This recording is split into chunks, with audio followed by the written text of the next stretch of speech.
Days earlier, Trump pulled American soldiers out of Germany. Now, he is sending 5,000 more into Poland. The difference?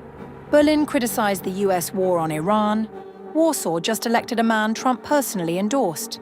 In Europe, American troops are no longer guarding alliances.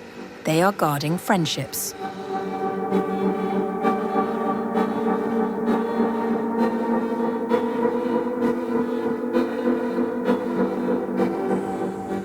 Just after pulling forces out of Germany and halting planned deployments across Europe, US President Donald Trump has now announced that another 5,000 American troops will be sent to Poland. In a Truth Social post on May 21st, Trump linked the decision directly to his relationship with newly elected Polish President Karol Nawrocki and his support for Warsaw's current leadership. Based on the successful election of the now President of Poland, Karol Nawrocki, who I was proud to endorse, and our relationship with him, I am pleased to announce that the United States will be sending an additional 5,000 troops to Poland. The announcement marks an apparent reversal in Washington's recent military posture towards Europe. Just 1 week earlier, according to CNN and US defense officials, Defense Secretary Pete Hegseth halted the scheduled deployment of the 2nd Armored Brigade Combat Team, a force expected to rotate through Poland, Romania, and the Baltic states. That cancellation affected roughly 4,700 soldiers, while another 500 troops tied to long-range missile operations in Germany also had their deployments scrapped. According to CNN, the Pentagon's move came amid frustration inside the Trump administration that European allies had not stepped up when America needed them. The tensions escalated further after Trump announced the withdrawal of 5,000 troops from Germany earlier this month, following criticism from German Chancellor Friedrich Merz over the US role in the Iran war. Now Poland, all of a sudden, appears to be receiving the opposite treatment. Warsaw has become NATO's main logistics and military support hub for Ukraine since Russia's full-scale invasion in 2022. The US already maintains around 10,000 troops in Poland, including forces stationed under the US Army Garrison Poland, established in 2023. Speaking ahead of a NATO meeting in Sweden, NATO Secretary-General Mark Rutte welcomed Trump's decision, but also emphasized that Europe must reduce dependence on Washington. Well, of course, I welcome the announcement. Our military commanders are working through all the details, but of course I welcome it. But let's be clear. The trajectory we are on, which is a stronger Europe and a stronger NATO, making sure we will, over time, step by step, be less reliant on one ally only, as we have been for so long, which is the United States. So that also for them, they have the possibility and the option to pivot more towards other priorities, which are also in our interest, will continue. But of course, I very much welcome the announcement yesterday. We can be maximum helpful as European allies with the United States to see how we can make sure that the freedom of navigation, and this is what is at stake here, the Strait of Hormuz is at this moment choked off. And the free movement of navigation is seriously under threat here. So, of course, this is an interest also for all allies, not for NATO maybe as an alliance, but clearly wherever we can help, we will be there. Thank you so much. At the same time, Polish President Nawrocki also praised Trump's decision and described the US-Poland alliance as central to European security. I stand and will continue to stand guard over the Polish-American alliance, a vital pillar of security for every Polish home and for all of Europe. Good alliances are those based on cooperation, mutual respect, and a commitment to our shared security. I thank U.S. President Donald J. Trump for his friendship toward Poland and for the decisions whose practical dimension we see very clearly today. The security of Poland and the Polish people is my top priority. But the abrupt shifts in troop deployments have triggered criticism even from Republicans in Washington. At a House Armed Services Committee hearing, Republican Congressman Don Bacon condemned the earlier cancellation of deployments to Poland. The decision by Hegseth to cancel the deployments was reprehensible. It's an embarrassment to our country what we just did to Poland. The latest move now raises fresh questions over America's long-term military posture in Europe, and whether US troop deployments under Trump are increasingly being shaped by political loyalty rather than alliance-wide strategy.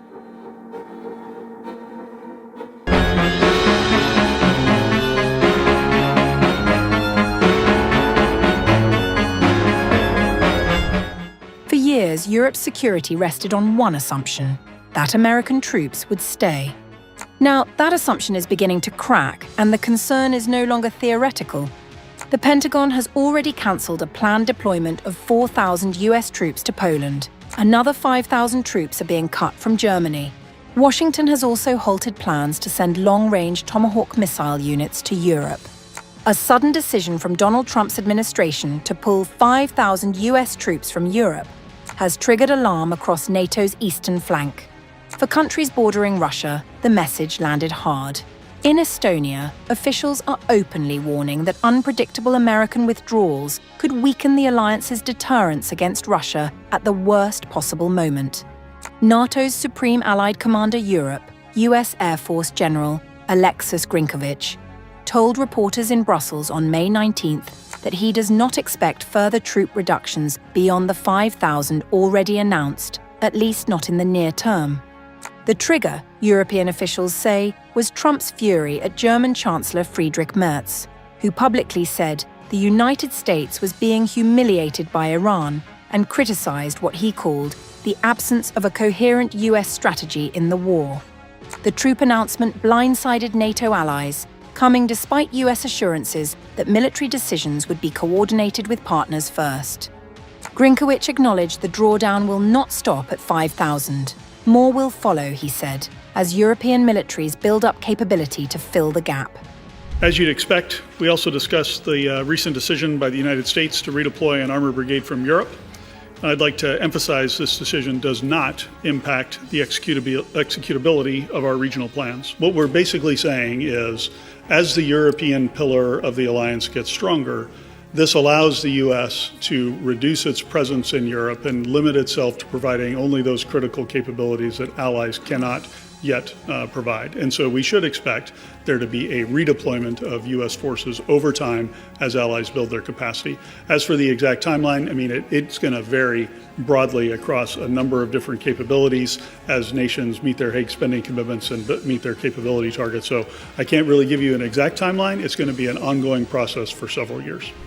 The effects are already rippling through the alliance's eastern flank. Troops based in Estonia were supposed to rotate from the Poland-bound brigade. Lithuania's 1,000-strong US deployment is also linked to the cancelled rotation. Estonian Foreign Minister Margus Tsahkna was direct about what his country needs. US troops in Europe are a deterrence to Russia, it's clear. But we are realistic people in Estonia, and we don't take any risks. So if there is a plan like this, then we need to have a roadmap. A senior NATO diplomat put it more bluntly, saying the numbers themselves were not the central concern. What was problematic was the unpredictability, and the fact that in Germany's case, the cuts were explicitly framed as punishment for a political disagreement. European capitals are now preparing to confront Secretary of State Marco Rubio directly at a NATO foreign ministers' meeting in Helsingborg on May 20th, demanding clarity on timelines and capability gaps before the alliance's annual summit in July. The roadmap does not exist yet, and for Estonia and other Baltic states, geography leaves little room for error. As the region sits directly on NATO's front line with Russia, any weakening of deterrence is watched closely in Moscow.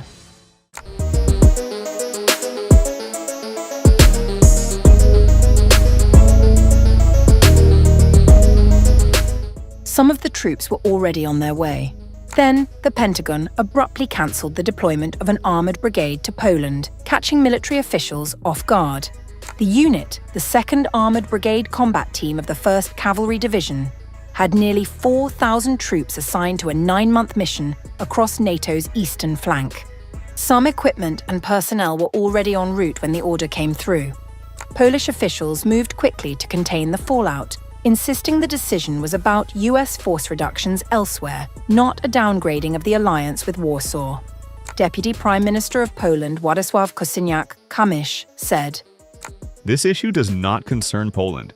It relates to the previously announced change in the presence of some US armed forces in Europe. The rapidly developing capabilities of the Polish armed forces and the presence of US forces in Poland strengthen NATO's eastern flank. The reassurance carried an awkward footnote. Just last week, Trump had praised Poland and suggested troops pulled from Germany could be sent there instead. The cancellation followed a Pentagon announcement that 5,000 troops would be withdrawn from Germany, a decision linked to Trump's anger over Chancellor Friedrich Merz's criticism of Washington's handling of the war with Iran. Trump has since said the cuts would go further, with Italy and Spain also under consideration. The numbers tell their own story. US troop levels in Poland had hovered between 8,000 and 10,000 since Russia's invasion of Ukraine in 2022. The loss of this brigade, combined with the earlier end of a 101st Airborne rotation in Romania, would bring American force levels in Europe back to roughly where they stood 4.5 years ago. Poland has been lobbying hard to host more US forces, not fewer. For now, the Pentagon has offered no details on what comes next.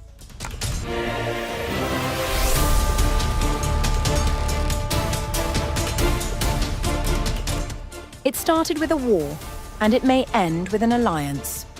Trump has told The Telegraph he is strongly considering pulling the United States out of NATO. Not as a negotiating tactic, not as a campaign threat, but as a direct consequence of what he calls a betrayal during his war on Iran. His words were blunt. Oh yes, I would say it's beyond reconsideration. I was never swayed by NATO. I always knew they were a paper tiger, and Putin knows that too, by the way. A few days ago, Trump called NATO a paper tiger and said that he is disappointed with the organization. Don't want to get dragged into their wars either. You know, it's one thing we're very disappointed. I'll say it publicly. We're very disappointed with NATO because NATO has done absolutely nothing. And I've always said, 25 years ago, I mean, I was somebody that wasn't a politician, but I was always involved in politics and I understood politics. I said 25 years ago that NATO's a paper tiger, but more importantly, that we'll come to their rescue, but they will never come to ours. And I want you to remember that we said this. They didn't come to our rescue. The breaking point was the Strait of Hormuz. Iran has effectively closed the waterway for weeks, through which 20% of the world's oil typically flows, sending energy prices spiraling and threatening a global recession. Trump demanded NATO allies send warships to reopen it. They refused, and Trump has not forgotten. Beyond not being there, it was actually hard to believe. I just think it should be automatic. It is the same logic he applied to Ukraine that America shows up, and allies don't. Now he's drawing a line.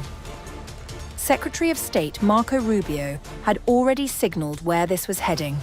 Speaking on Fox News, he called NATO a one-way street and accused allies of denying the US access to military bases during the Iran conflict. So I think there's no doubt, unfortunately, after this conflict is concluded, we are going to have to re-examine that relationship. We're going to have to re-examine the value of NATO and that alliance for our country. Ultimately, that's a decision for the president to make, and he'll have to make it. We're going to finish the job here. As I said, we're very, very close to achieving our objectives on all of these things that I've outlined. But I do think, unfortunately, we are going to have to re-examine whether or not this alliance that has served this country well for a while is still serving that purpose, or is it now become a one-way street where America is simply in a position to defend Europe, but when we need the help of our allies, they're going to deny us basing rights and they're going to deny us overflight? Trump said he was glad Rubio made those comments. Britain got its own rebuke. Trump singled out Prime Minister Keir Starmer for refusing to join the American-Israeli war against Iran, then questioned whether the Royal Navy was even capable. British Prime Minister Keir Starmer, when asked about Trump saying he was strongly considering pulling the United States out of NATO, said he would act in the country's interest, whatever the noise. Firstly, NATO is the single most effective military alliance the world has ever seen. And it has kept us safe for many decades, and we are fully committed to NATO.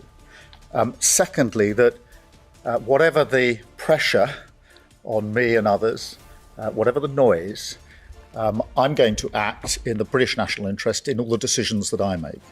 And that's why I've been absolutely clear that this is not our war, and we're not going to get dragged into it.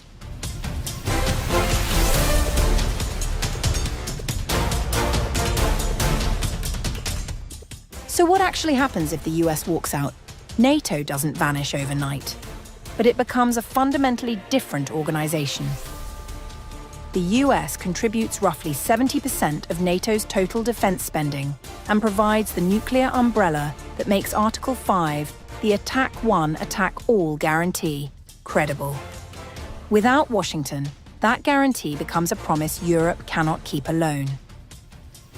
The countries most exposed are Poland and the Baltic states, Estonia, Latvia, and Lithuania, sitting closest to Russia, having joined NATO precisely because of Russia. A US exit doesn't just weaken its security, it rewrites their reality. And Moscow would know exactly what it means. Putin, whom Trump himself acknowledged knows NATO is a paper tiger, would likely read a US withdrawal as the greatest strategic gift since the Cold War ended. Europe would be forced into a scramble, rearmament, bilateral deals, and a rushed attempt to build autonomous defense. France and the UK would try to anchor something. Germany would face its most consequential military decisions since 1945. Congress has passed legislation making unilateral withdrawal difficult. The legal and political resistance would be enormous. But the signal alone, a US president calling NATO a paper tiger and meaning it, has already changed the conversation. The alliance has held Europe at peace for over 75 years. What Trump is now describing isn't a renegotiation. It's a rupture, and Putin is already taking notes.